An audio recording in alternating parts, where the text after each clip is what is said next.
بسم اللہ الرحمن الرحیم۔ السلام علیکم ناظرین، کربلا انسانی تاریخ کا ایک دلخراش واقعہ کہ جس میں پیغمبر صلی اللہ علیہ وسلم کے پیروکار اپنے ہی نبی کے نواسے کو بے دردی سے شہید کر کے ان کا سر اقدس نیزے پر سجا دیتے ہیں۔ 11 محرم کو عمر بن سعد اپنے ان ساتھیوں کو دفنا دیتے ہیں کہ جو اہل بیت کے ہاتھوں قتل ہوئے تھے، اور سید زادوں اور اصحاب کے 72 جسد مبارک بے گور و کفن چھوڑ دیے جاتے ہیں۔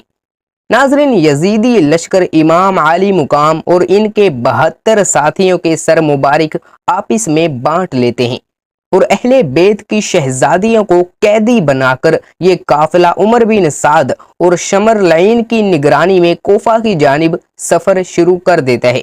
ادھر کوفہ کا گورنر عبید اللہ ابن زیاد اسیران کربلا اور شہداء کے سروں کو دیکھنے کے لیے بے تاب بیٹھا ہے، اور پورے کوفہ کو دلہن کی طرح سجا دیا جاتا ہے۔ ناظرین، اسیران کربلا کے قافلے کے حالات یہ ہیں کہ شہداء کے سر نیزوں پر ہیں، اور رسول اللہ صلی اللہ علیہ وآلہ وسلم کی شہزادیوں کو بغیر کجاوے کے اونٹوں پر سوار کیا گیا، جبکہ امام علی مقام کے لختے جگر شہزادہ امام زین العابدین کے ہاتھ بندھے ہوئے ہیں، اور ان کو پیدل سفر پر مجبور کیا جا رہا ہے۔ اللہ اکبر!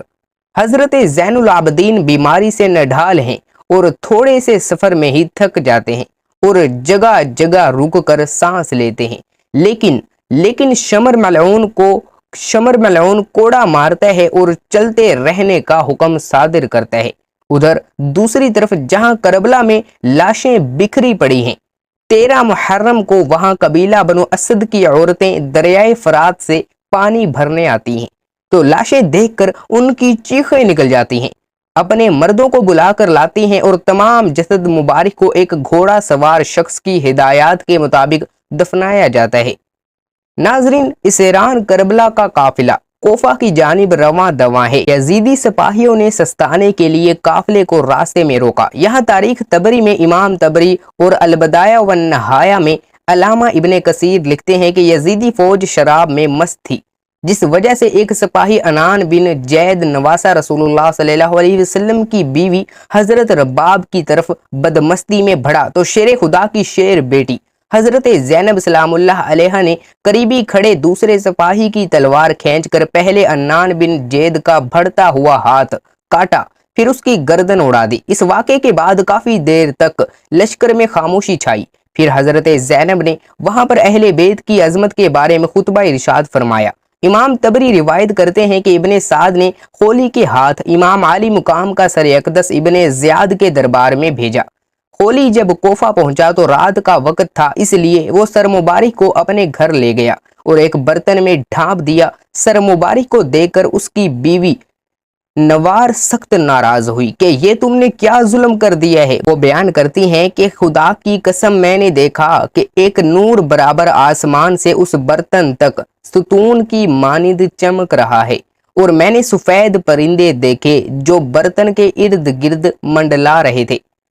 چنانچہ 12 محرم کو اسیران کربلا اور نواسہ رسول صلی اللہ علیہ وآلہ وسلم کے سر مبارک کو ابن زیاد کے دربار میں پیش کیا گیا۔ شیر خدا کی شیر بیٹی حضرت زینب اور ابن زیاد کے درمیان سخت گفتگو ہوئی۔ کوفہ کا درندہ صفت خونخوار حاکم عبداللہ ابن زیاد، جس کی تلوار سے خون ٹپک رہا ہے، جو فرزند رسول صلی اللہ علیہ وآلہ وسلم امام حسین اور ان کے ایوان و انصار کا خون بہا کر مست و مغرور اور کامیابی کے نشے میں بالکل چور ہے، اس کے مقابلے میں حضرت امام زین العابدین ایسا بے باک اور سخت لب و لہجہ اختیار کرتے ہیں کہ ابن زیاد آپ کے قتل کا حکم جاری کر دیتا ہے۔ چنانچہ اگر جناب زینب سلام اللہ علیہ ڈھال کے مانند آپ کے سامنے آ کر یہ نہ کہتی کہ میں اپنے جیتے جی ایسا ہرگز نہ ہونے دوں گی، اور ایک عورت کے قتل کا مسئلہ درپیش نہ آتا، نیز یہ کہ قیدی کے طور پر دربار شام میں حاضر کرنا مقصود نہ ہوتا، تو عجب نہیں ابن زیاد امام زین العابدین کے پاک خون سے بھی اپنے ہاتھ رنگین کر لیتا۔ ابن زیاد نے شہداء کے سروں اور کربلا کے اس قیدی قافلے کو شمر لعین اور طارق کی قیادت میں یزید کے دربار شام کی طرف روانہ کر دیا۔ شیخ خوارزمی اور ابن عاصم لکھتے ہیں جب قافلہ کوفہ سے شام کی طرف روانہ ہوا تو اہل بیت سے ایسے ہی سلوک کیا گیا جس طرح جنگ میں جیتے ہوئے قیدیوں سے کیا جاتا ہے۔ اللہ اکبر! اندازہ کیجئے دوستو کیسے بدبخت ہوں گے ان شہروں کے لوگ جہاں سے قافلہ گزرا لیکن وہ صرف تماشائی بنے رہے۔ ناظرین، امام زین العابدین سے منسوب روایات میں ابن زیاد، شمر و طارق کا قیدیوں سے برتاؤ یوں منقول ہوا ہے کہ حضرت امام حسین رضی اللہ تعالی عنہ کے شہزادے کو ایک لاغرو نحیف اونٹ پر اس حال میں سوار کیا گیا کہ امام حسین رضی اللہ تعالی عنہ کا سر نیزے پر، قیدی عورتیں ان کے پیچھے اور نیزے برادران کے اطراف میں موجود تھے۔ اگر امام کی آنکھ سے آنسو جاری ہوتا تو وہ ان کے سر پر نیزے مارتے، یہاں کے اسی حالت میں وہ شام میں داخل ہوئے۔ شام کے شہر حلب میں مقام مشہد النکتہ کے گرجا گھر کے قریب یہ قافلہ رکا تو جب راہب نے دیکھا کہ قافلے کے ساتھ ایک شہید کا سر موجود ہے جس میں سے تازہ خون بہہ رہا ہے تو اس نے قافلے سے پوچھا کہ آپ کون لوگ ہیں اور یہ سر مبارک کس کا ہے؟ یزیدی فوج نے کہا کہ یہ فوج یزید کی ہے اور یہ سر حسین ابن علی کا ہے۔ راہب کہنے لگا کہ سیدھی طرح کہو کہ یہ سر تمہارے نبی کے نواسے کا ہے۔ یہ جواب سن کر سب خاموش ہو گئے۔ جب راہب نے دیکھا کہ یہ کسی معمولی انسان کا سر نہیں ہے تو اس نے شمر اور طارق بیش بہا قیمتی تحائف اور سونے کے سکے دے کر کہا کہ آج رات یہاں ہی رک جاؤ اور ایک رات کے لیے یہ سر مجھے دے دو۔ لالچی سپاہی فوراً تیار ہو گئے۔ راہب ساری رات سر مبارک کی کرامات دیکھتا رہا اور صبح کلمہ پڑھ کر مسلمان ہو گیا۔ روایت کے مطابق ظلم جبر سہتے یہ اہل بیت اتحار کا قافلہ پہلی سفر کو شام میں داخل ہوا۔ یزید کے حکم کے مطابق شہر کو ایسے ہی سجایا گیا تھا جیسے کسی جیتی ہوئی فوج کے کمانڈر کے استقبال کے لیے سجایا جاتا ہے۔ ناظرین، شہر میں داخل ہونے کے بعد اسیران کربلا کو جامع مسجد کے چبوترے پر بٹھایا گیا۔ یزید کے حکم کے مطابق محل کو سجایا گیا اور تمام بزرگان شام کو محل میں مدعو کیا گیا۔ پھر حکم ہوا کہ اب اسیران کربلا کو حاضر کیا جائے۔ امام حسین رضی اللہ تعالی عنہ کا سر مبارک ایک تشت میں پیش کیا گیا اور کھانے کی میز پر رکھ دیا گیا۔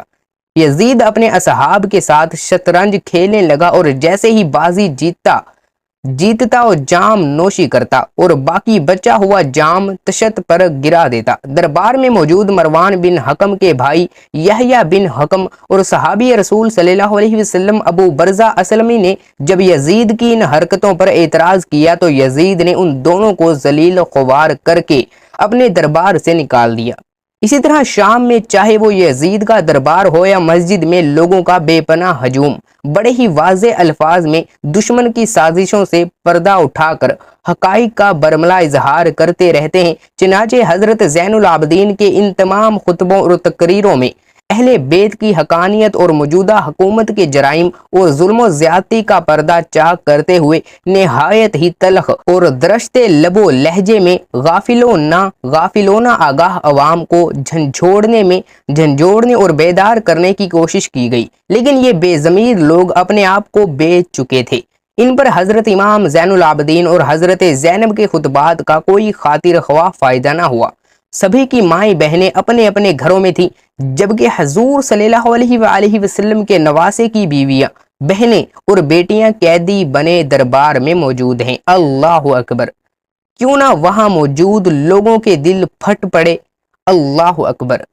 ناظرین، اس کے بعد یزید نے قافلے کو آزاد کرتے ہوئے مدینہ بھیج دیا۔ اللہ سے دعا ہے کہ ہم نبی آخر الزماں حضرت محمد صلی اللہ علیہ وسلم اور ان کی پاک آل پر اپنی جان نثار کرنے والے بن جائیں۔ اے اللہ پاک ہمارے گناہوں کو بخش دے، ہمیں اور ہمارے دلوں کو بغض اہل بیت سے پاک رکھنا اور ہمارا حشر بروز قیامت حضور صلی اللہ علیہ وسلم اور ان کی آل پاک کے ساتھ کرنا۔ آمین یا رب العالمین۔